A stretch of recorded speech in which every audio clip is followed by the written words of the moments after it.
Radhe Radhe friends, कैसे हैं आप सब। मेरे लड्डू गोपाल चैनल में आप सबका स्वागत है फ्रेंड्स। आज मैं आप सबके साथ शेयर करूंगी अनंत चतुर्दशी की सरल पूजा विधि। फ्रेंड्स, अनंत धागा हम घर पर कैसे बनाएंगे, अनंत चतुर्दशी की पूजा घर पर कैसे करेंगे, तो आज मैं आप सबके साथ बिल्कुल सरल पूजा विधि में आप सबके साथ शेयर करने वाली हूँ। फ्रेंड्स, अनंत चतुर्दशी के दिन जो है सबसे पहले स्नान आदि करने के बाद स्वच्छ वस्त्र पहन लीजिएगा और जिस जगह पूजा की चौकी लगाइएगा वहाँ अच्छे से साफ सफाई करके पूजा की चौकी लगाकर पीले रंग के कपड़े का आसन दे दीजिएगा और अक्षत का आसन देकर लक्ष्मी नारायण जी की तस्वीर को हो या मूर्ति हो विराजित कर लीजिएगा और गणेश जी को विराजित कर लीजिएगा अक्षत का आसन देकर। और एक कलश ले लीजिएगा, लोटा ले लीजिएगा। आप पीतल का भी ले सकते हैं, तांबे का भी ले सकते हैं या फिर आप मिट्टी का भी ले सकते हैं। उसमें स्वच्छ जल भर के गंगा जल मिलाकर स्वच्छ जल भर लीजिएगा और कलावा बांध दीजिएगा कलश स्थापन के लिए। कलावा बांध दीजिएगा और स्वच्छ जल में गंगा जल मिलाकर भर लीजिएगा। उसके बाद जो है ना रोली से आप स्वास्तिक बना लीजिएगा कलश के ऊपर। तो भादो महीना में भाद्रपद मास में शुक्ल पक्ष में चतुर्दशी तिथि को अनंत चतुर्दशी का त्यौहार मनाया जाता है और इस दिन जो है ना विष्णु भगवान जी और लक्ष्मी माता की पूजा की जाती है।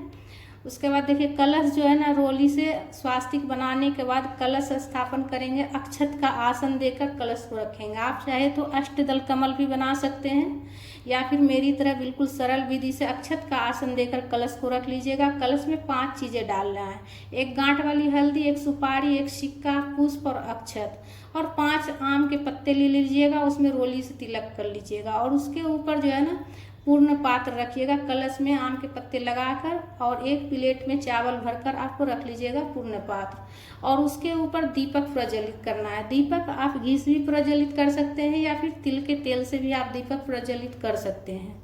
तो बिल्कुल सरल विधि मैं आप सबके साथ शेयर कर रही हूँ। फ्रेंड्स, अगर आप श्री कलश की स्थापना करना चाहते हैं तो दीपक के जगह पर आप नारियल में कलावा लपेट कर रख लीजिएगा तो श्री कलश की स्थापना हो जाएगी। सबसे पहले जल के छींटे देकर हम भाव स्नान करा लेंगे गणेश जी को और लक्ष्मी माता और विष्णु भगवान जी को। वस्त्र के स्वरूप में हम कलावा समर्पित करेंगे और जनेऊ समर्पित करेंगे गणेश जी को। वस्त्र के स्वरूप हम कलावा समर्पित करेंगे लक्ष्मी माता को और विष्णु भगवान जी को। जनेऊ समर्पित करेंगे विष्णु भगवान जी को। तो गणेश जी को जो जनेऊ समर्पित मैं की हूँ वो कच्चे सूत से मैं 7 बार लपेट कर बनाई हूँ, छोटा सा जनेऊ बनाई हूँ गणेश जी के लिए। तो घर पर भी आप जो है ना जनेऊ तैयार कर सकते हैं कच्चा सूत से 7 बार लपेट कर। उसके बाद रोली से तिलक कर लेंगे हम गणेश जी को, कलश का भी पूजा कर लेंगे और पीला वाला चंदन से विष्णु भगवान जी को तिलक कर लेंगे और माता को रोली से तिलक करेंगे और लक्ष्मी माता को हम सिंदूर लगाएंगे। तो बिल्कुल सरल विधि मैं आप सबके साथ शेयर कर रही हूँ। फ्रेंड्स, घर पर भी आप जो है ना इस तरह से बिल्कुल सरल विधि से आप पूजा कर सकते हैं। लक्ष्मी माता को पूजा करने के बाद सिंदूर लगाने के बाद सुहागने अपनी मांग में सिंदूर जरूर लगाएं। दुर्वा समर्पित करेंगे हम गणेश जी को, पुष्प अर्पित करेंगे।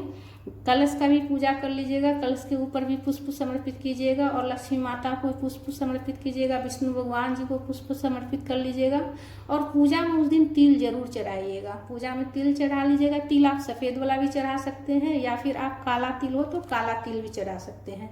अक्षत चढ़ा लीजिएगा और इस तरह से देखिए धागा लेकर आप जो है ना घर पर बना सकते हैं आप अनंत धागा। तो एक हाथ का धागा आप ले लीजिएगा, 14 बार लपेट कर एक हाथ का धागा लेना है, ठीक है। 14 बार लपेटने के बाद उसके बाद एक बार आप गांठ लगा लीजिएगा, थोड़ा सा एक बित्ता छोड़ के। और इस तरह से देखिए गांठ लगाने के बाद फंदा तैयार करने के बाद फंदा से जो है ना आपको ऐसे धागा जो दूसरे वाला धागा है, दूसरे छोर का धागा है, उसमें से घुसा कर बस इस तरह से घुसा के निकालते हुए इस तरह से आपको बिल्कुल सरल विधि से मतलब ऐसे ससारते जाइएगा तो गांठ लगते जाएगा। तो इसमें 14 गांठ देनी होती है। फ्रेंड्स, इसमें मैं अभी अकेले कर रही हूँ तो इसलिए से थोड़ा सा उलझ जा रहा है। जैसे बनाते समय आप किसी का हेल्प ले लीजिएगा, एक छोर किसी से पकड़वा लीजिएगा तो बहुत ही जल्दी जल्दी आसानी से गांठ लग जाता है। तो इस तरह से जो है ना बिल्कुल फंदे से जो है ना धागा ऐसे निकालते हुए ससारते जाइएगा ना तो आपका जो है ना अनंत धागा घर पर ही आप इस तरह से तैयार कर लीजिएगा। फ्रेंड्स, इस तरह से बिल्कुल सरल विधि से आप घर पे ही अनंत धागा 14 गांठें देनी होती है। फ्रेंड्स, शुरू में जो गांठ दीजिएगा उसको भी गिन लीजिएगा। उसके बाद जो है ना 14 गांठ मतलब गिन कर गांठ लगाना होता है, 14 गांठ। 14 गांठ से ज़्यादा नहीं होना चाहिए और कम भी नहीं होना चाहिए। इस बात का ध्यान रखिएगा कि 14 गांठ आपको गिन कर लगाना। तो देखिए इस तरह से जो है ना हमने 13 गांठें लगा लिए हैं और देखिए इस तरह से तैयार हो चुका है। सामने से देखिए तो 13 गांठ लग गया। लास्ट वाला गांठ जो है ना फंदे से इस तरह से निकाल कर और लास्ट में सबसे लास्ट में फंदा से इस तरह से निकाल कर हम गांठ लगा देंगे। तो ये हमारा 14 गांठ हो गया। तो इस तरह से देखिए धागा तैयार हो गया है। ठीक है फ्रेंड्स, तो घर पे भी आप इस तरह से बनाकर आप पूजा में चढ़ा सकते हैं। जितने लोग आप कीजिएगा उतना धागा आप तैयार कर लीजिएगा। एक अगर कीजिएगा तो एक घर के कोई एक सदस्य अगर कर रहा हो तो एक तैयार कर लीजिएगा, मतलब जितने सदस्य हो उतना धागा आप तैयार कर लीजिएगा। उसके बाद देखिए जल का भोग लगा लेंगे। मीठा में आप उस दिन जो है ना शक्कर हो तो शक्कर का भोग लगा लीजिएगा। अगर शक्कर नहीं हो तो आप चीनी का भी भोग लगा सकते हैं। उस दिन विशेष रूप से जो है ना शक्कर का भोग लगाया जाता है, फल फ्रूट का भोग लगाया जाता है। सीजन का जो भी फल हो आपके पास उसका भोग लगा लीजिएगा और विष्णु भगवान जी के चरणों में तुलसी पत्ता जरूर समर्पित कीजिएगा। उसके बाद धूप प्रज्वलित करके आप धूप दिखा लीजिएगा। ठीक है फ्रेंड्स, और उसके बाद पूजा में आप कुछ दक्षिणा जरूर रखिएगा। दक्षिणा रखने से अगर हमारी पूजा में अगर कुछ भी कमी रहती है तो उसकी पूर्ति हो जाती है। बाद में ये दक्षिणा आप किसी पंडित ब्राह्मण को दान कर दीजिएगा। कुछ अनाज वगैरह रख कर दान कीजिएगा, जैसे आटा हुआ, मीठा में शक्कर हुआ, ये सब चीज़ रख कर आप दान कर दीजिएगा। उसके बाद हाथ में पुष्प लेकर आप कथा की पुस्तक हो तो कथा पढ़ लीजिएगा। कथा पढ़ने के बाद हाथ में जो पुष्प है वो प्रभु के चरणों में अर्पित कीजिएगा।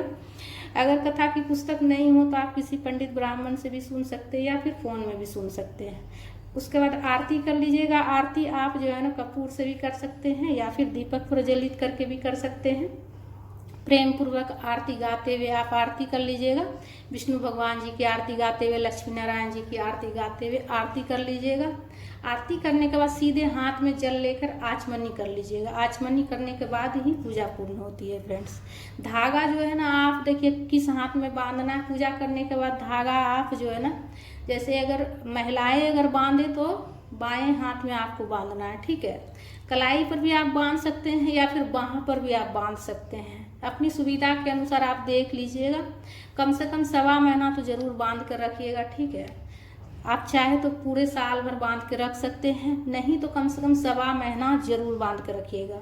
और अगर पुरुष बांधेंगे तो उनको मतलब दाहिने हाथ में बांधना होता है। दाहिने हाथ की कलाई पे बांध सकते हैं या फिर बाह पर भी बांध सकते हैं। तो फ्रेंड्स, हमारा ये वीडियो आप सबको कैसा लगा? अगर अच्छा लगा तो लाइक ज़रूर कीजिएगा। अगर व्रत करते हैं तो व्रत में आपको मीठा खाना है, नमक नहीं खाया जाता है इस व्रत में। मीठा में आप हलवा पूड़ी, खीर पूड़ी कुछ भी बनाकर आप खा सकते हैं, फल फ्रूट खा सकते हैं, लेकिन नमक आपको नहीं खाना है। इस व्रत में नमक नहीं खाया जाता है, मीठा खाया जाता है। हम लोग भी व्रत ये वाला किए हैं और करते हैं आ रहे हैं, तो नमक हम लोग नहीं खाते हैं, मीठा में कुछ भी बनाकर खा लेते हैं। राधे राधे।